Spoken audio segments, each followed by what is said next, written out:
अटल बिहारी वाजपेयी जी हमारे देश के 10वें प्राइम मिनिस्टर और उनको ऐसा माना जाता है कि उनकी काल में, उनकी पीरियड में सबसे ज्यादा डेवलपमेंट इंडिया को देखने को मिली और one of the best prime minister अगर इंडिया का कोई रहा है तो वो अटल बिहारी वाजपेयी जी है। इन्होंने एजुकेशन के प्रति बहुत ध्यान दिया और हर तकनीक से हर कोशिश की मुमकिन की एजुकेशन लेवल को हमारे देश में बढ़ावा मिल सके और गरीब से गरीब बच्चे आकर पढ़ाई करे, आगे बढ़े। सब पढ़े सब बढ़े का एक नारा देते हुए इन्होंने एक प्रोग्राम चलाया जिसमें ये कई सारे बच्चों को फ्री एजुकेशन देने की बात की और यह इनिशिएटिव बहुत ही आगे चला और बहुत सारे बच्चे इससे पढ़ाई करके कुछ बड़े बड़े मुकाम पर पहुंच गए और बहुत ने अपनी लाइफ कैसे जीनी है ये जान ली।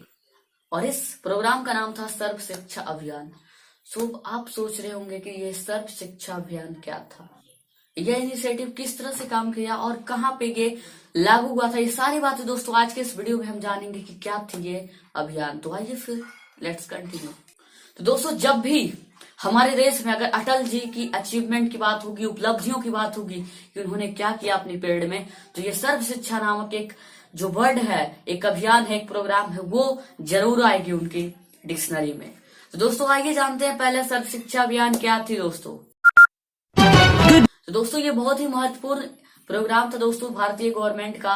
और ये जो प्रोग्राम था दोस्तों ये 2001 में हमारे 10वें प्राइम मिनिस्टर और पूर्व प्राइम मिनिस्टर जो कि अटल बिहारी वाजपेयी जी थी उनके द्वारा ये लागू किया गया था कॉन्स्टिट्यूशन के 86वें संशोधन के अनुसार। इसमें क्या था दोस्तों कि हर वो बच्चे जो कि 6 से 14 वर्ष के उम्र में है उनको एक इंटीग्रल और इम्पोर्टेंट जो जरूरत है 6 से 14 वर्ष के बच्चों को एजुकेशन वो फ्री में दी जाएगी।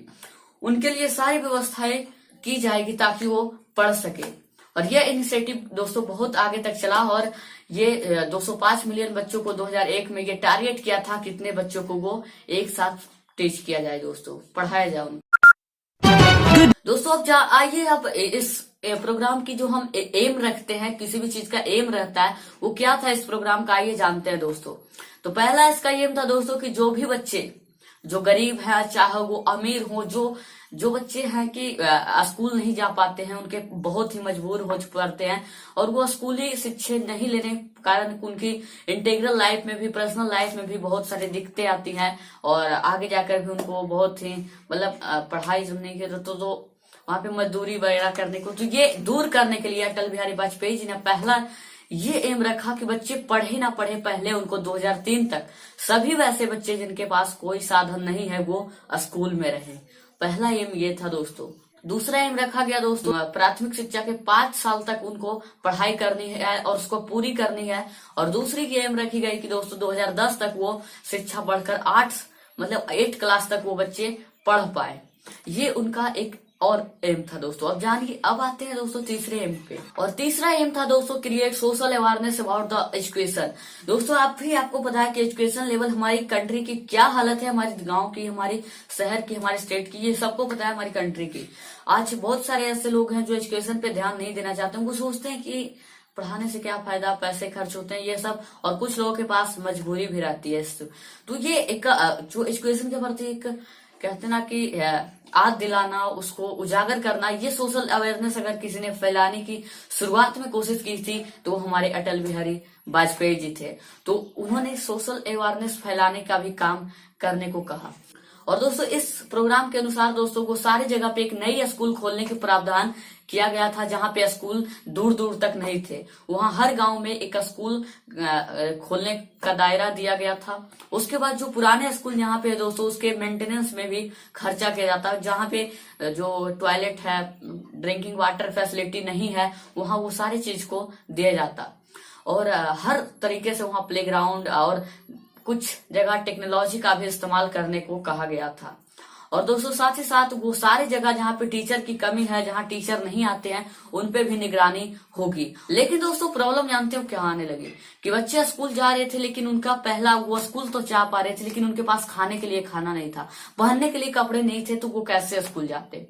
तो इसके लिए जो एनरोलमेंट रेशियो है, चाइल्ड एनरोलमेंट रेशियो, वो बहुत ही कम स्कूल में होने लगा। इस बात को जब गवर्नमेंट ने सोचा दोस्तों तो उन्होंने मिड डे मील नाम का एक स्कीम तैयार किया। इसके अंडर को सभी बच्चों को स्कूल के अंदर ही मिड डे मील कराया जाता, जिसमें कि दोस्तों पवन जायसवाल जो इंसान थे यूपी में इसी स्कीम को एक्सपोज करते हुए वो उनको उनके ऊपर उन्होंने ये दिखाया था कि किस तरह से बच्चों को गलत भोजन परोसी जा रही है, दाल मतलब नमक रोटी, फिर भी और सरकार कोई कदम नहीं ले रही है। तब सरकार उन्हीं पे एक्शन ले लेती है, पत्रकार पे। तो ये वहां पे इसी स्कीम की बात की गई थी दोस्तों, वहां पे मिड डे मील।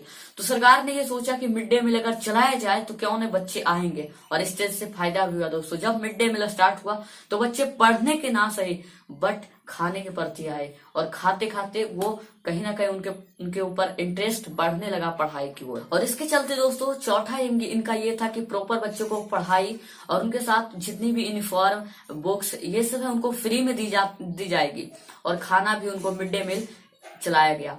पांचवा इनका ये था दोस्तों कि नंबर ऑफ स्ट्रेंथ जो टीचर्स का था दोस्तों उसको बढ़ाया जाए, क्योंकि बहुत सारे स्कूल आज भी ऐसे हैं दोस्तों जहां पे टीचर मौजूद नहीं है। हमारे गांव की बात कर रहा हूँ, ये कंडीशन है दोस्तों, जहां स्कूल तो बने हुए महीनों साल बीत चुके हैं, 7 साल हो चुके हैं, 6 साल तक आज वहाँ स्कूल का मतलब ओपनिंग नहीं हुआ, उद्घाटन नहीं हुआ है दोस्तों। ये आज की हालत है, और वहाँ टीचर नहीं है, बच्चे नहीं है।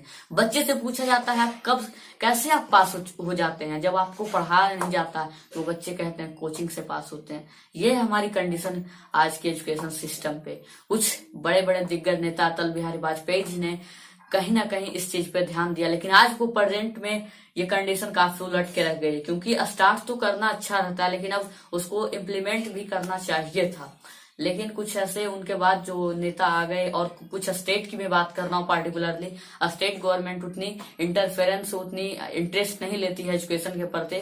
कुछ स्टेट की बात है दोस्तों, बाकी सब जगह ऐसे देखने को नहीं मिलता है। आज दिल्ली के अंदर बहुत ही अच्छी एजुकेशन कहीं ना कहीं दिया जाता है बच्चों को, ये भी एक काबिले तारीफ है। और दोस्तों पढ़ाई के साथ साथ बच्चों में लाइफ स्किल भी पैदा करना, ये छठवां एम था उनका, कि बच्चों को सिर्फ रटाओ नहीं पढ़ाओ नहीं, बल्कि उनके साथ क्या जिंदगी में करना चाहिए, कैसे करना चाहिए, क्या सही है क्या गलत है, उसका भी पहचान, ये एम लेकर। और सातवां इसका एम था दोस्तों कि अगर गाँव में स्कूल बनेगी, कहीं ना कहीं आज जो पैट्रियार्कल सिस्टम हम देख रहे हैं दोस्तों, कि अगर कोई फैमिली में एक लड़का एक लड़की है, अगर उसमें से किसी एक को पढ़ाना है तो वो कितनी भी अच्छी लड़की पढ़ने में लड़के को वो पढ़ाना ज्यादा रिस्पांस देते हैं और पढ़ाते हैं। क्यों? ये पैट्रियार्कल सिस्टम है। तो स्कूल कहीं ना कहीं अगर नजदीक में रहेगा, फ्री का स्कूल रहेगा, तो गर्ल्स एजुकेशन को भी प्रमोट मिलेगा और उनके स्टेटस को बढ़ावा मिलेगा, ऊपर होगी, उनकी स्टेटस जागेगी। इसको देखते हुए भी दोस्तों लड़कियों की जो स्टेटस है उसको ऊपर करने के लिए भी ये एम लेकर चला गया था, और ये इनका सातवां एम था। और इसी तरह के छोटे छोटे और भी कई एम रखे गए थे, और कहीं ना कहीं उस चीज को बहुत ही बढ़ावा देखने को मिला दोस्तों। आज भी कई ऐसी लड़कियां हैं जो लड़के से ज्यादा पढ़ते हैं, और आप देख भी रहे हैं मैरी कॉम वगैरह और बबीता से, ये लोग आज लड़कों से कई आगे निकल चुके हैं। कल्पना चावला की एग्जाम्पल लीजिए, और बहुत सारी और भी मिसालें हैं दोस्तों। तो कहीं ना कहीं वो ज्यादा बराबरी करना चाह रही है, और वो आगे निकलेगी, और आगे निकल रही है, निकलना चाहिए। तो कहीं ना कहीं इस प्रोग्राम के बदौलत भी कई लड़कियों की पढ़ाई हुई। और एक और दिया गया था दोस्तों, एक नारा था, माँ बेटी जो पढ़ गई तो 7 पीढ़ी तर गई। मतलब एक परिवार का अगर एक लड़की पढ़ जाती है तो वो कई पीढ़ी को टाल सकती है, पढ़ा सकती है। ये खूबी होती है दोस्तों एक गर्ल्स एजुकेशन होने पर। और इस प्रोजेक्ट पे दोस्तों 85% जो खर्चा आने वाला था वो सेंट्रल गवर्नमेंट की तरफ से दिया गया था, और 15% जो खर्चा था दोस्तों वो स्टेट गवर्नमेंट देती।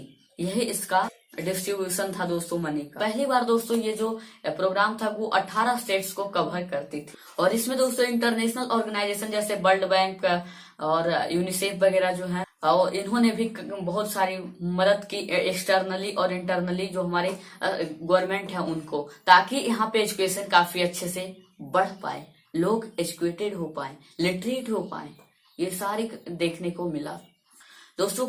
हमारी जो इंडियन गवर्नमेंट है वो 21,000 करोड़ दोस्तों 2011 में इस प्रोजेक्ट पे खर्च की, मतलब साइन किया कि इस प्रोजेक्ट को और बढ़ाया जाए। और आज दोस्तों ये पहले एम बहुत कम रखा गया, 2007 तक रखा गया, फिर 10 हुआ दोस्तों, ये 20 तक भी बढ़ाया गया और आगे भी ये बढ़ाया जाएगा। सो गाइस, अब जो भी हो, ये बहुत ही अच्छा एम था, बहुत ही अच्छा प्रोग्राम था जो सरकार ने चलाया, अटल जी ने चलाया, जो कि बहुत अच्छी काबिलिय तारीफ है दोस्तों, जो जनता के लिए इतना कुछ करता है दोस्तों। अगर आपको किसी के बारे में देखना कि अच्छा है या नहीं, तो देखिए कि वो जनता के लिए कितना काम कर रहा है वो नेता, जिन्होंने एजुकेशन को एक, जो हमारी कंट्री की सबसे बड़ी नॉलेज पावर जिसको कहते हैं दोस्तों, वो पावर अगर देना है तो उस पर किसी ने फोकस किया, तो मुझे लगता है अटल बिहारी वाजपेयी वो बखूबी जानते थे कि क्या करना है, एजुकेशन को प्रमोट कैसे करना है। खैर जो भी हो दोस्तों, हम लोगों ने तो ये सारी बातें जान ली और इसके चलते कई सारे स्टूडेंट, मिलियंस ऑफ स्टूडेंट जो हैं, आज वो स्कूल में है, कुछ पढ़कर बहुत आगे तक भी गए। जब दोस्तों बच्चे सरकारी स्कूल ना होने की वजह से पढ़ते नहीं थे, उनको कुछ पता नहीं होता था, आज कम से कम उस बेसिक को वो जान पाते हैं। यही है खूबी इस प्रोग्राम की दोस्तों। दोस्तों आप सोच रहे होंगे कि ये तो चलो अब प्रोग्राम है यार, अब आउटकम इससे क्या निकले होंगे। दोस्तों आउटकम जो रिजल्ट निकालने वाला हूँ, ये मेरा पर्सनली मुझे ऐसा लगता है कि ऐसा हुआ होगा। अब मैंने कहीं पढ़ी नहीं है तो मैं इसको ये नहीं कर सकता हूँ कि ऐसा हुआ ही होगा, हुआ ही है, लेकिन कहीं ना कहीं ये बात सच भी है दोस्तों। इसमें आउटकम अगर बात आप निकालते हैं तो इसमें पहला आपको देखेगा दोस्तों, increase in the enrolment ratio. जब दोस्तों बच्चे पहले स्कूल नहीं जा करते थे, एनरोलमेंट रेशियो उस रेशियो को कहते हैं कि कितने बच्चे स्कूल में आ पा रहे हैं। तो इसमें आपको क्या मिलेगा दोस्तों, जब स्कूलें बनी, ये प्रोग्राम आया, मिड डे मील चालू हुआ, तो कहीं ना कहीं एनरोलमेंट रेशियो जो है वो स्कूल में ज्यादा देखने को मिला। गर्ल्स भी अपने एजुकेशन के लिए उठ पाई, लड़कियों को भी स्कूल भेजा गया और एनरोलमेंट रेशियो, बहुत सारे बच्चे स्कूल जाने के स्टार्ट कर दिया। और मिलियंस बच्चे जो ऐसे थे दोस्तों जो स्कूल नहीं जाया करते थे, वो जाने लगे मिड डे मील की वजह से। अब कहीं ना कहीं दोस्तों तीसरा आउटकम मैं ये निकालना चाहूंगा कि जब मिड डे मील के प्रति बच्चों ने जाने लगे कि मिड डे मील मिलेगा, तो कहीं ना कहीं देखते देखते, सीखते सीखते, खेलते खेलते वो उनको जो है एजुकेशन के प्रति एक रुचि थी, वो कहीं ना कहीं बढ़ते चले गए और उसी से कुछ बच्चे आगे भी निकले। चौथा इसका आउटकम ये निकला दोस्तों, created job opportunity for teachers. मतलब दोस्तों जब ये प्रोग्राम लाया गया तो उन सारी जगहों पे टीचर्स को भेजा गया जहां टीचर थे ही नहीं।